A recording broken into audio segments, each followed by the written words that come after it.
All right, happy Tuesday, guys. I'm just gonna do the same thing I did yesterday, which is walk you guys through some of the practice problems that I gave you guys.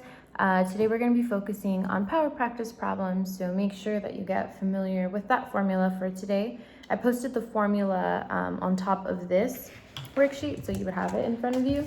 So again, I want you guys to handwrite all of your work because I want you to take a picture of it when you're done and then turn that picture in. I don't want you to use the document. I want to see your work. If you're just turning in the document, you're going to lose points. So make sure I can see your work. So you need to be writing it down. So I'm going to again start with having my formula at the top. So at the top of my page, I'm going to write power equals work divided by time. So I'm just going to put P equals W divided by T on the top of my paper. And the two that I'm going to work out with you guys today are question 2 and 6. So I'm going to start with 2. And the question says, Luke moved a 24 pack of water bottles to the register. The weight of the bottles is 29 newtons. He is 50 meters from the register. If it takes him 1 minute and 15 seconds to get there, how much power did he produce to get to the register? So when I read that problem, I'm going to go ahead and just pull those numbers out first. So I'm going to move it to this side. So I see I have 29 newtons. I'm going to go ahead and list that, 29 newtons. I also have 50 meters that were given to me. And I also see that I was given a time of 1 minute and 15 seconds. So I know that to calculate power, I need to have work. And 29 newtons and 50 meters isn't in work. It's just telling me that the weight of gravity is 29 newtons and the distance to the register is 50 meters. So I need to convert that into work. So in order to do that, I would pull the, why am I blanking on the name of it? The formula for work. So I would have my formula, which is just distance times force. So I'm gonna go ahead and multiply 29 times 50 to get my work. So I would just do 29 newtons times 50 meters, and I'm going to get 1,450 Newton meters. And remember, Newton meters is just a longer way of saying 1 joule, or a joule. So I did that multiplication, and you see it that I have right there 1,450 Newton meters. And again, in parentheses, I have joules because that's the standard unit you're supposed to be using with work. So I have work now, and now I need to figure out my time. My time, in order to be able to plug it into my equation, needs to be in seconds. So I was given 1 minute and 15 seconds. So I'm just gonna do 60 plus 15, that gives me 75. And now I can use that 75 seconds to plug into my equation. So I'm gonna take my work number before, so that was 1,450 joules, divide that by 75 seconds. And when I do that division, I'm going to end up with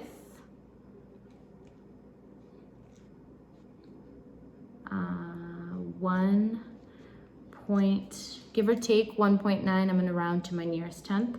So I'm going to do 1.9, and then I can't forget my units. My units would end up being 1.9 joules over seconds. So my answer would look like this. But if you look on your worksheet, I have an additional formula provided, and that shows you that just a watt equals a joule over a second. So instead of having joules over seconds like this, I'm going to go ahead and, again, in parentheses, put a W because the W represents the unit of watts.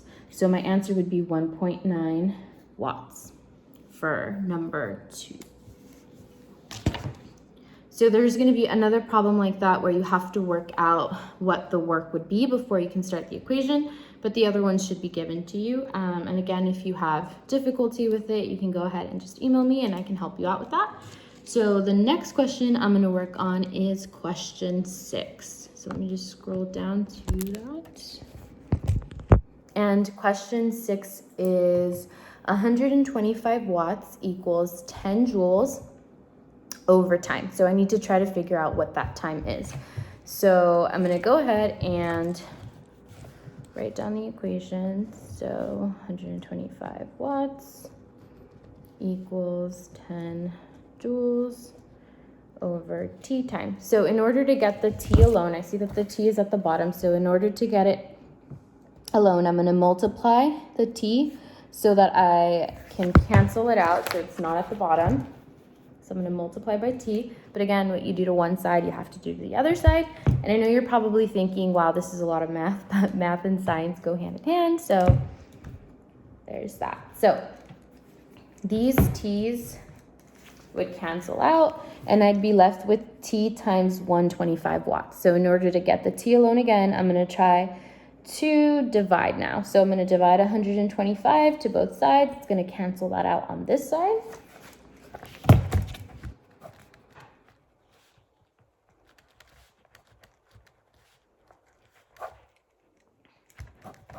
So I'm going to be left with T equals 10 joules divided by 125 watts. And now it's important to remember what watts represents, because I want to make sure that I have the correct units at the end of my problem. That way I know I got the right answer. So if you look back to, again, that equation that we talked about before, 1 watt or a watt equals joules over second. So I'm going to go ahead and just change it back to that so I can see it. I have joules over seconds.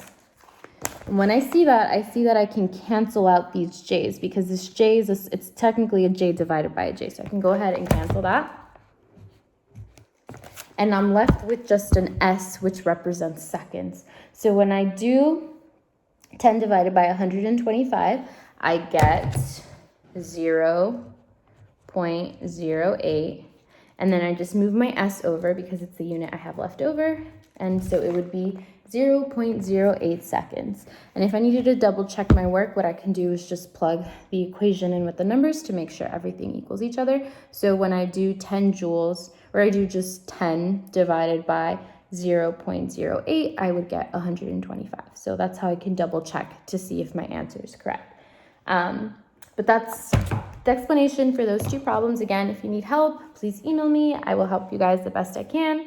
Or again, I can always go on Zoom or something where you guys can actually visually see me, and I can explain it a little bit better if you're still struggling with it.